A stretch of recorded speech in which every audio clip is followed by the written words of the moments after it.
اللہ نہیں، پورے رحمان اور اس کی مہربانیاں اور اس کے الطاف اور اس کے تقدس اور 94 نعمتیں ہیں جنہیں مختلف پیرایوں میں ذکر کیا ہے۔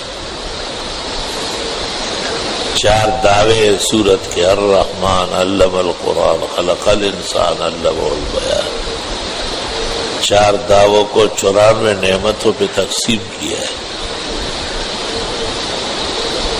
اور اللہ کی بزرگی اور اللہ کا تقدس سے الوہیت، جلالت شان، رفعت وحدت، یکتائی اور بے نیازی کھوٹ کھوٹ کر بھری ہوئی ہے۔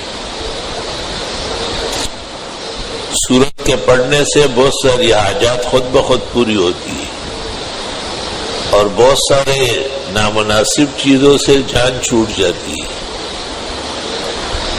سورت میں بن دعا مانگے دعاؤں کی قبولیت کا بھی اشارہ ہے، کیونکہ اللہ فرماتا ہے کتنی نعمتیں میں تمہیں دے رہا ہوں، یہ تم نے مانگی ہے کیا؟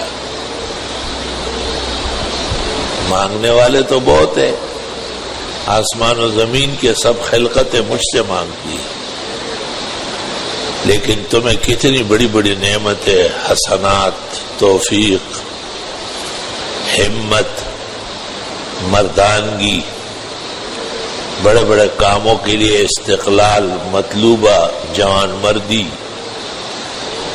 سب صورتوں میں بکھرے ہوئے موتیوں کی طرف پھیلایا ہے۔ جس طرف سے ہاتھ ڈالیں گے قیمتی یاقوت و مرجان ہاتھ آئے۔